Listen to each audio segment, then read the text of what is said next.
seluruhnya semoga senantiasa mendapatkan penjagaan yang sempurna dari Allah Subhanahu wa taala.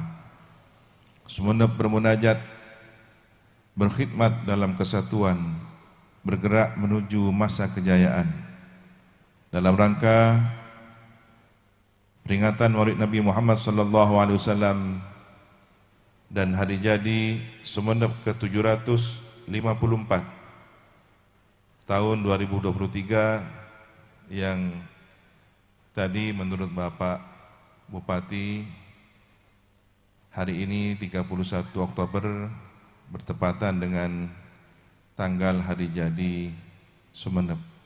Semoga nikmat Allah 700 tahun lebih Allah anugerahkan di tempat ini sejak zaman raja-raja terdahulu, para ulama, hingga kini kita mendapatkan aliran keberkahan dari orang tua kita, guru kita, para pendahulu kita.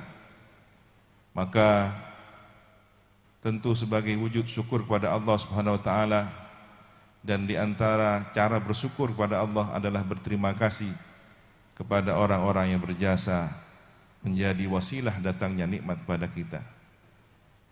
Yang pertama dan utama, jasa kebaikan Sayyidil Wujud, insan kamil baginda Nabi Muhammad sallallahu alaihi wasallam. Itulah saya secara khusus memberikan apresiasi kepada pemerintah Kabupaten Sumeneb, penyelenggara kegiatan ini, sehingga Maulid Nabi dirangkai dengan hari jadi Sumeneb. Ini sangat berkaitan erat dalam makna rangkaian bersyukur. Bersyukur pada Allah, bersyukur pada Nabi, dan bersyukur pada orang tua kita, para pendahulu kita yang telah menjadi wasilah kebaikan anugerah nikmat Allah kepada kita semua. Man lam yashkurin nas lam yashkurillah. Tentu benar bahwa bersyukur itu hanya kepada Allah, karena sumber kenikmatan hakikatnya adalah berasal dari Allah. Tetapi Allah Subhanahu wa taala juga mengajarkan bagaimana makhluk seseorang yang Allah jadikan perantara datangnya nikmat pada kita. Yang pertama adalah baginda Nabi Muhammad sallallahu alaihi wasallam. Seorang yang hakikatnya adalah berasal dari Allah. Tetapi Allah Subhanahu wa taala juga mengajarkan bagaimana makhluk seseorang yang Allah jadikan perantara datangnya nikmat pada kita. Yang pertama adalah baginda Nabi Muhammad sallallahu alaihi wasallam. Beliau yang siang malam senantiasa mendoakan umatnya, dan doa terbaik beliau kita rasakan hingga hari ini, bahkan kelak nanti ila yaumil qiyamah. Jasa baginda Nabi adalah teladan utama, teladan cara kita bersyukur atas segala anugerah nikmat Allah. Dan ungkapan syukur kita yang terbaik adalah beribadah, karena tujuan diciptakannya jin dan manusia adalah untuk beribadah. Suatu ketika Ummul Mukminin Sayyidatuna Aisyah As-Siddiqah binti Siddiq, beliau melihat sang suami tercinta beribadah dengan ibadah yang begitu dahsyat luar biasa, bahkan di usianya yang semakin sepuh, Nabi beribadah dengan sungguh-sungguh. Bahkan secara fisik bagian tubuh Nabi pun ada yang berbekas, dampak dari begitu kuatnya dalam beribadah. Kemudian Ummul Mukminin bertanya, bukankah cukup engkau menjadi seorang nabi dan rasul, dosa-dosa dijamin mendapatkan ampunan dan terhindar? Mengapa sedemikian rupa ibadahmu? Padahal Nabi sudah secara standar, mungkin ukuran umumnya manusia, sudah menjadi contoh terbaik, tapi Nabi masih terus bertambah, beribadah lagi dan beribadah lagi lebih baik. Nabi pun menjawab, afal akuna abdan syakura, tidakkah aku menjadi hamba yang banyak bersyukur pada Allah? Dalam pandangan masyarakat umum, mungkin ukuran standar kebaikan adalah apa yang tetapi menurut orang-orang yang terdekat di sisi Allah belumlah dianggap baik. Hasanatul abrar, sayyiatul muqarrabin. Dengan cukup salat 5 waktu mungkin sudah baik. Tetapi bagi orang yang ingin terus, seseorang di surga kelak. Tentu semua atas izin Allah Subhanahu wa taala. Para hadir, ungkapan rasa syukur yang terbaik adalah salat. Di dalam salat kita diajarkan bagaimana memuji Allah dengan cara yang terbaik. Iftitah, setelah kita bertakbir mengagungkan Allah, Allahu Akbar kabira wa subhanallahi bukratan wa asila. Iftitah pernah juga dilakukan atas inisiatif seorang sahabat Nabi.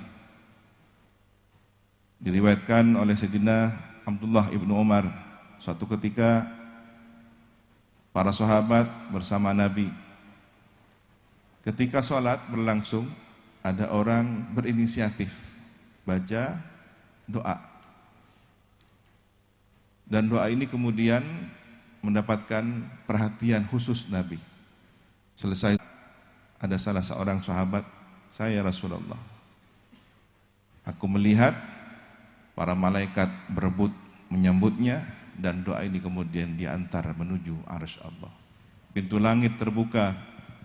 Apakah doa ini? Ternyata doa ini adalah subhanallah walhamdulillah. Doa iftitah. Subhanallahi bukratan wa asila. Ini tembus pintu langit terbuka hingga menuju arsy Allah. Maka bersyukurlah kita mendapatkan ajaran kebaikan ini dari orang tua kita, guru-guru kita. Sayyidina Ibnu Umar ketika mendengarkan Nabi memuji orang yang berdoa tersebut, sejak itulah Sayyidina Ibnu Umar tidak pernah meninggalkan bacaan tadi. Setiap salat beliau membaca Allahu Akbar kabira walhamdulillahi katsira wa subhanallahi bukratan wa asila. Kemudian dilanjutkan doa-doa yang lain. Wajjahtu wajhiya, atau doa iftitah yang diajarkan, yang warid dari Nabi Muhammad SAW. Begitu juga dalam Fatihah, Bismillahirrahmanirrahim, Alhamdulillahi Rabbil Alamin, bertahmid, memuji Allah. Saat rukuk pun memuji Allah, Subhana Rabbiyal Azimi wa bihamdi. Iktidal pun memuji Allah, Sami Allahu liman hamidah, Rabbana walakal hamd. Sujud pun diulang lagi. Maka salat adalah cara kita memuji Allah, cara kita bersyukur pada Allah. Beruntunglah kita yang dibimbing untuk senantiasa menjaga salatnya. Semoga salat kita inilah yang menerangi jalan kita, dan cahayanya menjadi energi menuju surga Allah, melintasi as-sirat ala matni jahannam, titian yang terbentang di atas neraka jahannam. Semoga kita selamat hingga menuju surga Allah bersama rombongan baginda Rasulullah sallallahu alaihi wasallam. Sallu ala Nabi Muhammad.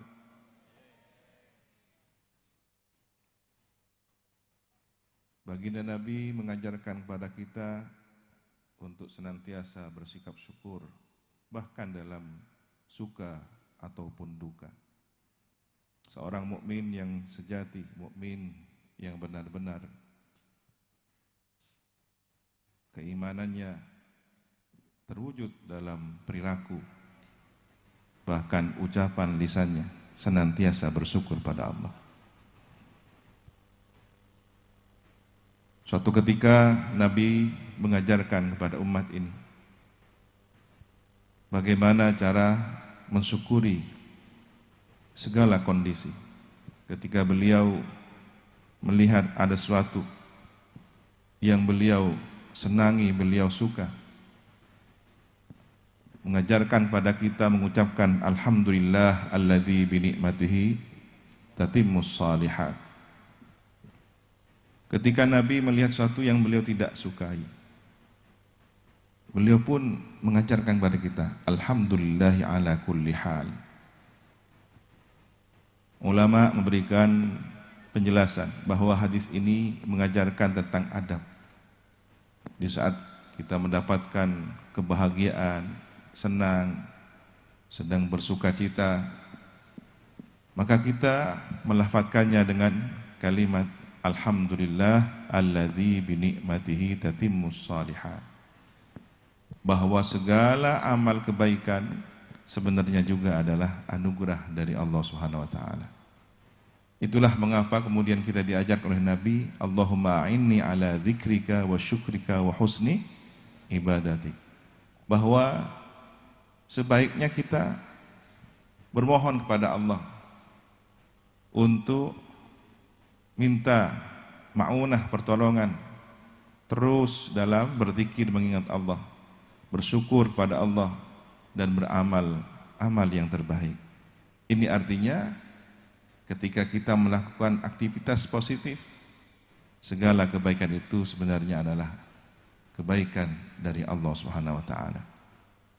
Tetapi ketika ada satu hal yang tidak kita sukai, cukuplah kita mengatakan alhamdulillahi ala kulli hal. Ini adalah positive thinking. Boleh jadi di balik suatu peristiwa yang tidak kita senangi ada kebaikan. Bahkan sebenarnya setiap ujian di baliknya ada hikmah tentang kebaikan kita. Setidaknya kita sadar bahwa di balik ujian itu ada kehendak Allah. Maka kita harus berpasrah diri menerimanya. Inilah sebagai seorang mukmin yang sejati. Kurang lebih 3 tahun yang silam kita diuji dengan pandemi. Hari-hari ini kita mendapatkan satu anugerah nikmat sehat wal afiat. Situasi kembali normal, aktivitas berjalan. Maka jagalah nikmat ini, nikmat sehat wal afiat. Gunakan untuk kebaikan, untuk amal saleh. Jadikan seluruh hari-hari kita bermanfaat kepada diri sendiri, keluarga, lingkungan, dan masyarakat. Kemudian di tempat ini kita merasakan nikmat aman dan damai. Setelah kita mendengar kabar bahwa di seberang sana saudara-saudara kita kaum muslimin di Gaza, Palestina sedang berjuang mempertahankan negerinya. Setiap hari ada kematian, anak kecil, wanita, orang tua, para syuhada, para pejuang. Maka setidaknya kita ikut merasakan penderitaan mereka, mendoakan mereka. Semoga diberi kesabaran dan para syuhada mendapatkan balasan yang terbaik, surga Allah. Dan semoga kaum muslimin Gaza, Palestina diberi kemenangan. Amin ya rabbal alamin. Ini bagian dari kepedulian bahwa kita adalah satu tubuh umat Sayyidina Muhammad sallallahu alaihi wasallam. Maka bentuk dari rasa syukur kita pun hari ini, marilah kita perbaharui keimanan kita. Teruslah merawat keimanan kita. Jaddidu imanakum. Aktsiru min qawli la إلا الله